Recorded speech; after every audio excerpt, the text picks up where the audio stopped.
Selamat datang di Animate Hub, destinasi kreatif untuk semua cerita animasi. Animate Hub adalah rumah bagi para pecinta animasi dari animator. Di sini, kami mempersembahkan konten-konten menarik dan informatif yang merangkum seluruh spektrum dunia animasi.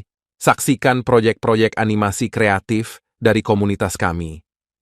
Dari cerita pendek hingga serial animasi, kami menampilkan karya-karya inspiratif, temukan berbagai gaya animasi, tren terkini, dan inspirasi visual dalam industri animasi. Kami membahas berbagai genre, mulai dari animasi 2D klasik hingga animasi 3D yang futuristik, dari AI. Hai, kita berjumpa lagi. Semoga kalian tidak bosan ya dengan video yang saya bawakan. Apa kabarnya? Semoga selalu sehat. Hari ini saya akan bercerita tentang sang putri pencerita misteri di Istana Berhantu. Cerita anak magis, mari kita dengarkan ceritanya.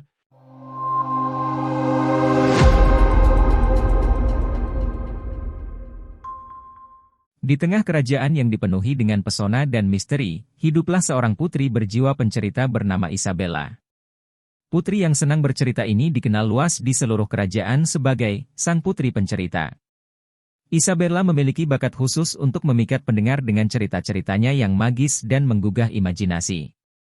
Suatu hari, Isabella terdengar kabar yang menarik tentang istana berhantu di ujung kerajaan.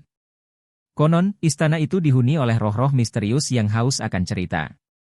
Suara-suara aneh dan bayangan-bayangan yang melintas di lorong-lorong gelap istana menjadi pembicaraan hangat di antara penduduk setempat.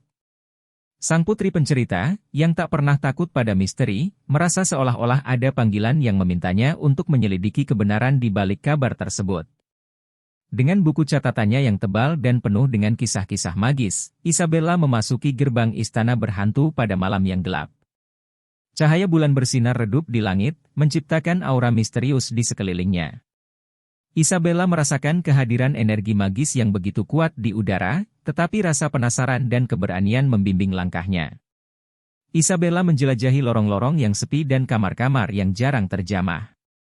Saat dia melangkah lebih dalam, dia bertemu dengan bayangan-bayangan aneh dan mendengar bisikan-bisikan yang tak kasat mata. Namun, dengan setiap langkah yang diambil, keberanian sang putri pencerita semakin berkobar. Saat malam semakin larut, Isabella menemukan ruangan khusus yang sepertinya tersembunyi dari pandangan banyak orang. Di dalamnya, terdapat buku-buku kuno, artefak-artefak bersejarah, dan jurnal-jurnal yang telah tertinggal dari zaman dahulu kala. Setiap halaman jurnal membawa Isabella lebih dekat dengan kebenaran tentang misteri istana berhantu. Isabella menemukan sebuah jurnal tua yang menceritakan kisah-kisah tentang para penyihir dan penyihir wanita yang dulu berkumpul di istana ini. Mereka adalah penjaga kebijaksanaan dan keajaiban, dan keberadaan mereka diwariskan melalui cerita-cerita. Jurnal itu menjelaskan bahwa roh-roh yang dianggap misterius oleh penduduk sebenarnya adalah penjaga kearifan dan keajaiban yang berjanji untuk terus hidup melalui kisah-kisah. Ketika Isabella memahami lebih banyak tentang sejarah istana, dia merasa diamanahkan untuk menyebarkan kebijaksanaan dan keajaiban yang tersembunyi. Dia kembali ke kerajaannya dan menceritakan kisah-kisah yang ditemukannya kepada seluruh penduduk.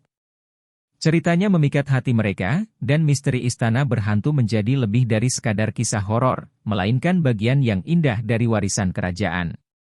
Sejak saat itu, istana berhantu bukan lagi tempat yang menakutkan. Sebaliknya, itu menjadi tempat yang dihormati dan dijaga sebagai warisan berharga. Sang putri pencerita, Isabella, dianggap sebagai pahlawan yang membawa terang ke dalam misteri dan mengajarkan penduduk kerajaan untuk menghargai keindahan cerita-cerita yang bersarang di dinding istana yang penuh misteri. Cerita ini menjadi legenda di kerajaan tersebut, mengajarkan bahwa terkadang, di balik misteri dan ketakutan, terdapat kebijaksanaan dan keajaiban yang dapat kita temukan melalui keberanian dan keingintahuan. Nah, itulah ceritanya. Terima kasih ya sudah menonton video animasi AI saya, dan jangan lupa klik lonceng notifikasinya, supaya kalian tidak ketinggalan video animasi dari saya. Sampai bertemu lagi di video selanjutnya.